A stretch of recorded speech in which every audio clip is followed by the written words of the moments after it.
대박이라는 말이 있습니다.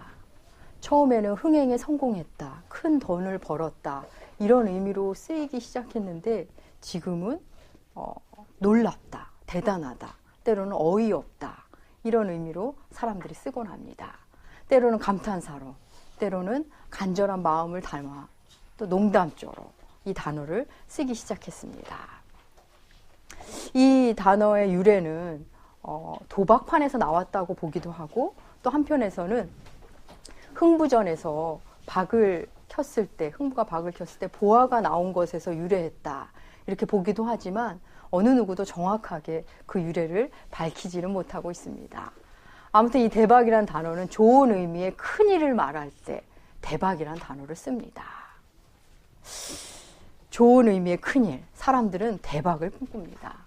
대박이 터지고 대박을 터뜨리는 사람이 되고 싶어 하고, 대박이 터지는 그 현장에 우리가 다들 있고 싶어 합니다. 세상은 우리에게 대박을 터뜨려라, 크게 살아라, 이름을 내라, 앞서가라, 집도 커야 좋은 거야, 키도 커야 좋은 거야. 세상은 큰 것을, 높은 것을 좋아합니다. 그런데 오늘 본문 131편의 시편 기자는 현대인의 눈으로 볼 땐 다소 의아한 기도를 드립니다. 대박과는 정반대의 기도를 드립니다. 이 시편 131편은 다윗의 기도입니다. 다윗은 자신이 큰 일과 감당하지 못한 놀랄 일을 하지 않겠다, 그 일을 하려고 힘쓰지 않습니다 라고 하나님께 말하고 있습니다. 다들 큰일, 놀라운 일, 대박을 터뜨리는 일을 꿈꾸는데 성경은 지금 정반대의 기도를 우리에게 얘기하고 있습니다. 우리도 사실 주님을 위해 큰일을 하고 싶은데 성경은 왜 이렇게 말하고 있을까요? 오늘 그것을 살펴보고자 합니다. 오늘 본문 1절은 여호와여라며 하나님을 부르는 것으로 시작합니다. 이 본문의 히브리어 원문 성경에는 맨 앞에 이제라는 부사가 붙어 있습니다. 여호와여 부른 다음에. 그래서 이 원문을 잘 살려 번역한 새 번역을 주보에 실어놨습니다. 우리 주보에 실려있는 새 번역 1절을 우리 1절만 함께 읽으시겠습니다. 주님, 이제 내가 교만한 마음을 버렸습니다. 오만한 길에서 돌아섰습니다. 너무 큰 것을 가지려고 나서지 않으며 분에 넘치는 놀라운 일을 이루려고도 하지 않습니다. 이제 그러지 않겠습니다. 이제 그러지 않겠다는 말은 그전에는 그러했다는 말을 담고 있습니다. 다윗은 그전에, 이 기도를 드리기 전에 주를 위해 큰 일을, 감당하지 못한 놀라운 일을 하고 싶었던 사람임에 분명합니다. 다윗은 본디 그저 하나님을 사랑하는 그냥 평범한 목동이었습니다. 그런 그가 하나님의 기름을 붓고 하나님의 사람이 됩니다. 그가 물맷돌로 골리앗을 쓰러뜨린 사건은 그야말로 대박 사건이었습니다. 그는 그것에서 그치지 않고 계속 대박을 터뜨립니다. 그는 전투에 나갈 때마다 승리를 이끌었습니다. 그가 크게 승리를 계속 이끌고 돌아올 때면 백성들은 당시 왕이었던 사울과 비교하여 사울이 죽인 사람은 천천히고 다윗이 죽인 사람은 만만이다, 이렇게 외치면서 연호했습니다. 작은 마을에서 이름도 없이 양을 치던 다윗이 왕이 되었습니다. 다윗은 하나님을 사랑했고 그의 삶의 태도의 기본은 성실했습니다. 그는 왕이 된 후에 하나님을 사랑하는 마음으로 계속 큰 일을 하고 싶었던 겁니다. 그는 하나님을 위해 성전을 짓고 싶었습니다. 그런데 하나님께서 그것은 솔로몬에게 맡기기로 하셨습니다. 그래서 그는 아들을 위해 그것을 준비하는 정도만 하고 이 땅을 떠났습니다. 지금 여러분들 중에 큰일을 하겠다는 것이, 더욱이 하나님을 위해 큰일을 하겠다는 것이 뭐 잘못된 건가 하는 질문이 생기는 분이 있으실지도 모르겠습니다. 큰일을 하고픈 마음 자체는 분명 잘못된 것이 아닙니다.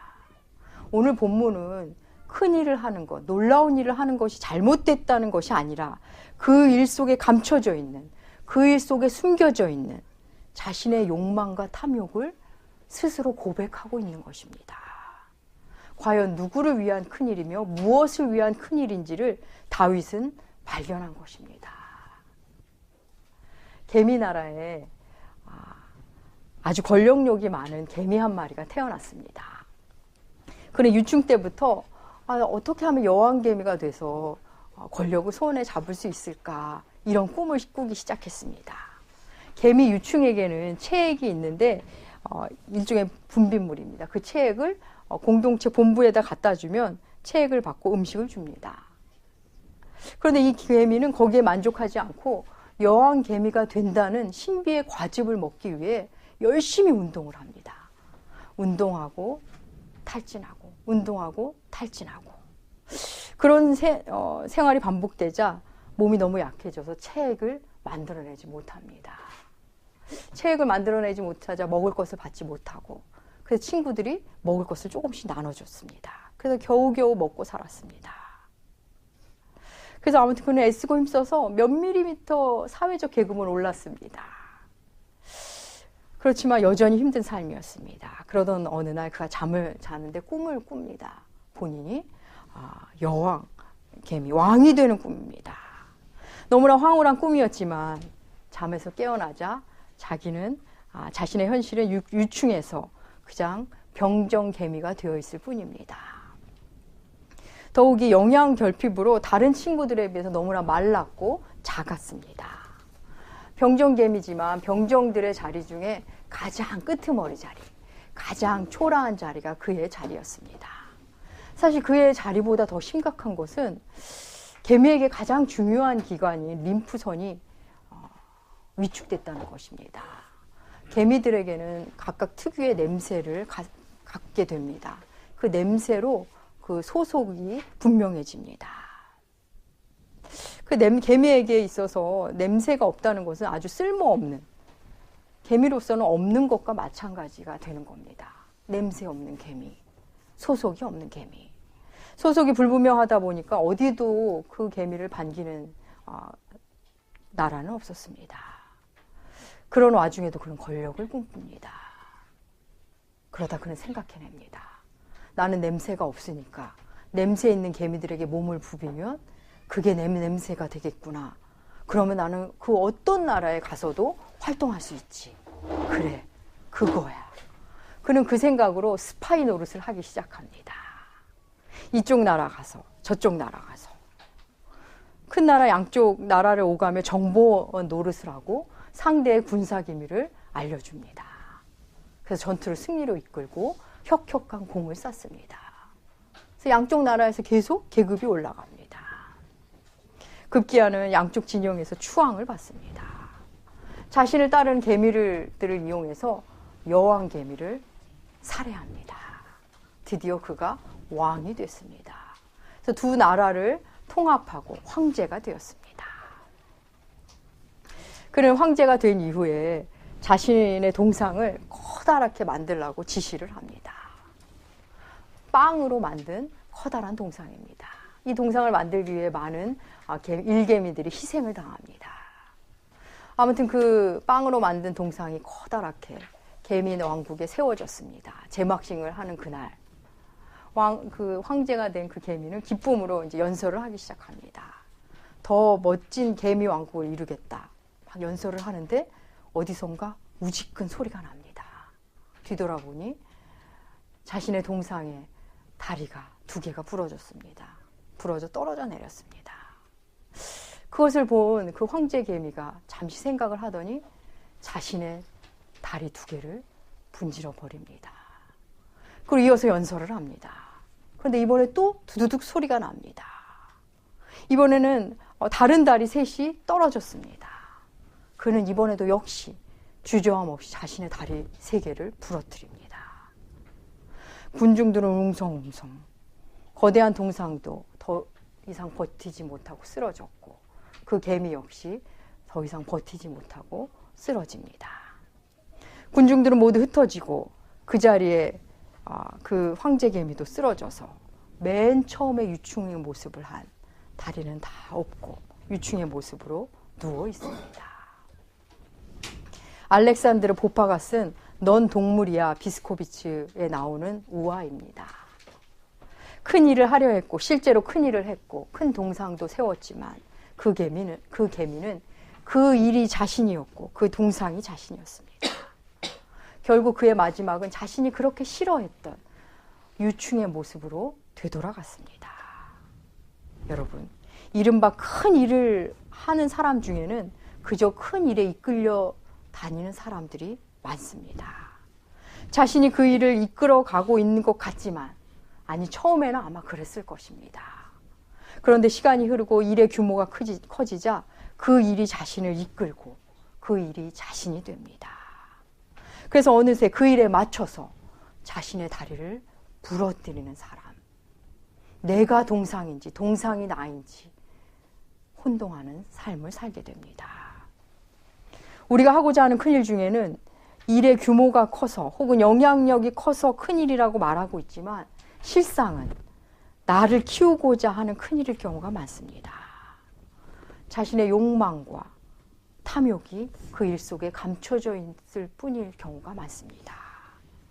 물론 세상은 그걸 이상한 거라고 말하지 않습니다. 당연히 너의 욕심을 채워야지, 욕망을 성취해야지, 대박을 꿈꿔야지. 그게 무슨 잘못이야. 예, 물론 그 자체는 잘못이 아닐 수 있습니다. 그런데 우리 그리스도인들에게 가장 위험한 것은 주님을 위한다는 말로 자기의 탐욕과 욕심을 감춘다는 것입니다. 큰 일을 하고 싶어서 크신 하나님과 가까워지려고 하고 하나님을 수단으로 여기고 그리고 자신의 욕망은 철저히 감춘 채 주님을 위하여 일한다고 말하는 것입니다. 정말 주님을 위한다면 주께서 무엇을 원하는지 알아야 합니다. 하나님께서 무엇을 원하는지 알게 된 다윗은 이제는 그렇게 살지 않겠다며 고백한 후 자신의 상태를 이렇게 고백합니다. 우리 2절 131편 2절을 세 번역으로 주보에 실린 세 번역으로 함께 읽으시겠습니다. 오히려 내 마음은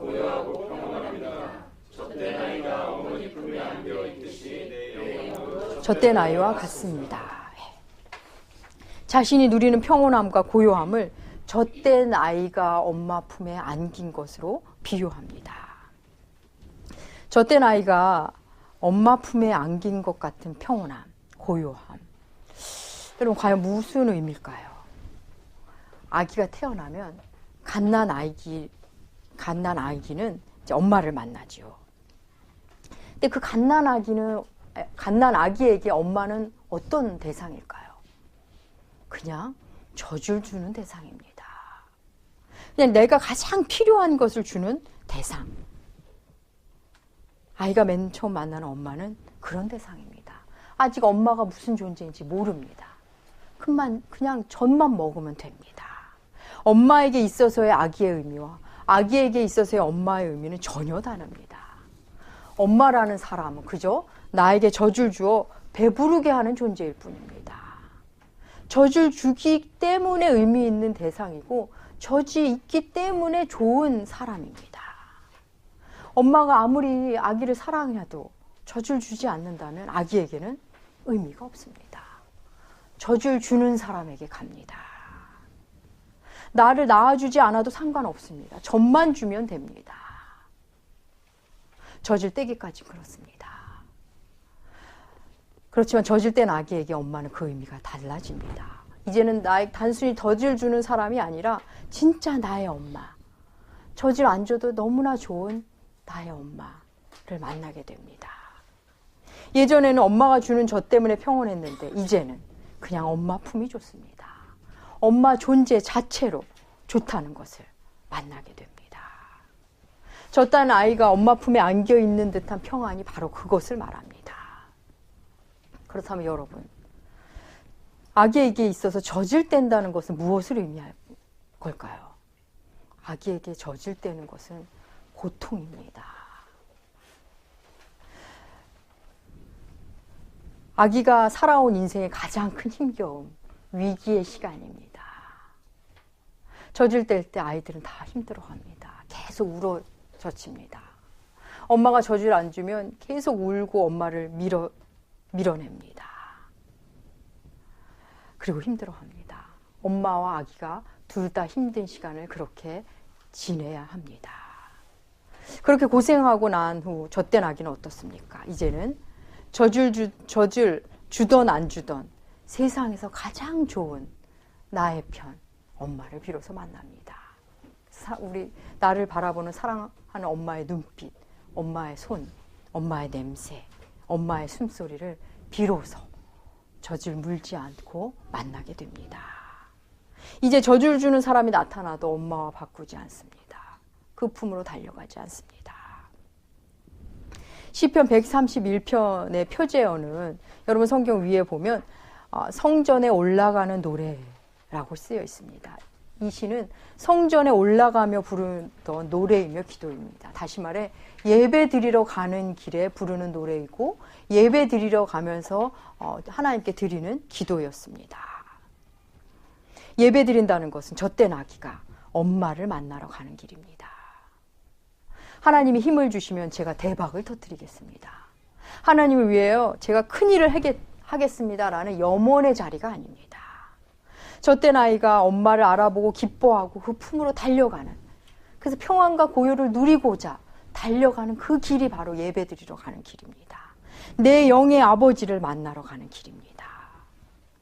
여러분, 아이가 아빠가 퇴근하는데 아빠를 반기는 것이 아니라 아빠 손에 들고 있는 과일, 과자, 거기에만 관심이 있다면 아빠 마음이 어떨까요? 어릴 때는 충분히 그럴 수 있습니다. 그런데 다 큰 자녀가 아버지의 것에만 관심이 있다면 아버지에게는 관심이 없고 아버지의 것에만 관심이 있다면 아버지 마음이 어떨까요? 신앙이 어릴 때는 하나님의 것에 관심이 있습니다. 하나님이 주시는 것, 하나님의 것만 바라봅니다. 아직 하나님을 모릅니다. 그렇지만 신앙이 성장하면 하나님의 것을 원하는 사람에서 하나님을 원하는 사람이 됩니다. 마치 젖먹이가 엄마의 젖을 원하는 때에서 그냥 엄마를 원하는 것처럼 되는 것입니다. 사도 바울은 변화되기 전에 큰일을 통해 하나님을 만나고자 했습니다. 그의 생각에는 하나님을 모독한 예수라는 그 청년, 그 청년을 믿는 사람을 잡아들이는 것이 하나님의 과업이라고 생각했습니다. 그래서 그는 교회를 핍박하는 일에, 그리스도인을 죽이는 일에 살기 등등하여 열심을 냈습니다. 그런 그가 예수님을 만난 후 예수님이 원하시는 일은 그리스도 예수와 하나 되는 것임을 알게 됩니다. 그래서 그는 대단한 일을 꿈꾸지 않고 만나는 한 사람 한 사람을 귀히 여깁니다. 함께하는 교회에 정성껏 편지를 쓰고 성실로 하루하루를 살아갑니다. 힘들어도 다시 일어나고 은혜를 구하고 그렇게 작은 일에 충성했는데 결국 큰 일을 한 사람으로 교회사에 남겨진 것입니다. 종교개혁의 단초를 제공한 루터도 그렇습니다. 그는 처음부터 개혁을 계획한 사람이 아닙니다. 그는 그저 당시 카톨릭이 말하는 하나님과 자신이 성경을 읽으면서 만난 하나님이 너무 달라서 비텐베르그 성당에 95개조 반박문을 게시한 것일 뿐이었습니다. 당시 학문적 이견이 있거나 함께 토론하고 싶은 주제가 있으면 누구든지 게시물을 붙이는 것, 그것은 흔히 있는 일이었습니다. 그는 큰일을 하려 했던 것이 아닌데 하나님께서 그를 통해 이 일을 하셨습니다. 모두 젖된 아이가 엄마 품에 안긴 것처럼 주를 찾고 주를 바라는 일에 먼저 집중한 사람들입니다. 사랑하는 여러분, 개미나라의 권력욕 많은 개미는 결국 그 동상에 자신을 맞추다가 최후를 맞이합니다. 큰 일을 꿈꾸다가 크게 큰일이 그를 크게 그르쳤습니다. 그의 시야는 완전히 어두워져서 모든 개미들을 자신의 큰일에 희생시켰습니다. 도구로 삼았습니다. 정작 자신을 만나지 못한 채 유충의 모습으로 삶을 마감했습니다. 사랑하는 여러분, 우리가 아무리 큰일을 한다 한들 하나님 앞에 그게 얼마나 큰 일이겠습니까? 우리가 아무리 놀라운 일을 하려 한다 한들 하나님을 놀래켜 드릴 일은 없습니다. 이 세상에서 가장 크고 놀라운 일을 하신 분은 바로 예수 그리스도이십니다. 가장 크고 위대한 일을 가장 낮은 자의 모습으로 오셔서 하셨습니다. 그분을 만나고 그분과 함께 하는 삶이 가장 큰 일이고 가장 놀라운 일입니다. 세상이 보기에 초라해도 사람들이 보기에 작은 일이라고 말해도 하나님이 함께 하시면 그것은 언제나 큰 일입니다. 우리 나무교회는 오늘 주일 예배를 끝으로 예배 처소를 옮깁니다. 새로운 곳에서 주를 예배합니다. 새로이 다짐하는 계기가 되기를 원합니다. 더욱 깊은 삶의 예배를 소소한 일상으로부터 드리길 결단하시기를 바랍니다. 만나는 사람에게 웃는 낯빛으로 인사하고 외로워 보이는 사람에게 내가 먼저 말을 걸어주고 누구나 하기 싫은 일이라면 내가 먼저 그 일을 하고 내 눈에 띄는 일이라면 누가 하길 바라지 말고 그저 묵묵히 내가 하고 말씀에 부딪혀오는 말씀을 마음에 부딪혀오는 말씀을 하나하나 순종하고 그리고 예배를 사랑하고 하나님의 교회를 귀히 여기고 여러분 이러한 일들이 결코 작은 일이 아닙니다. 하나님은 작은 일에 성실히 그리고 기쁨으로 하는 사람 그 사람을 기뻐하십니다. 하나님 우리를 자꾸 일꾼 삼으시려고 하시는 분이 아닙니다. 우리의 존재 자체를 우리의 존재의 변화 자체를 기뻐하시는 분입니다. 우리가 만나는 그 사람들은 함부로 내 감정에 따라 대해도 좋을 작은 사람은 없습니다. 여러분의 미소가 결코 아깝지 않은 사람들입니다. 오늘 설교 제목은 큰일을 하는 작은 자입니다. 하나님 나라의 큰일을 하는 사람들은 사실은 다 숨어 있다는 거 여러분 아십니까? 심지어는 자신들이 큰일을 하는지 모르는 사람들이 대부분입니다.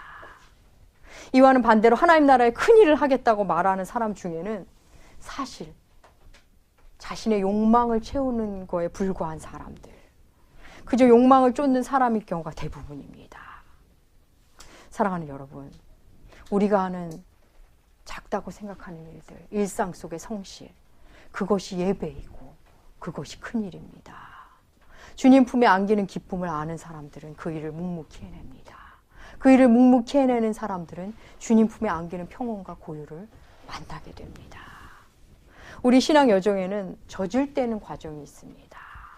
하나님이 혹은 내가 원하는 것, 하나님께서 내가 원하시는 대로 안 해주셔도 그분의 존재를 만나고 그분을 기뻐하는 신앙. 젖된 아이가 엄마 품에 안겨 있는 그 고요를 누리는 신앙. 그것을 가기 위해 젖대는 과정을 경험하게 됩니다. 젖대는 고통 후에는 젖된 아이가 누리는 아주 놀라운 평안과 고요가 우리를 기다립니다. 그러면 여러분 중에는 젖 없이 무슨 재미로 사는가 이런 생각이 드실지도 모르겠습니다. 여러분, 엄마가 젖을 왜 떼는 걸까요?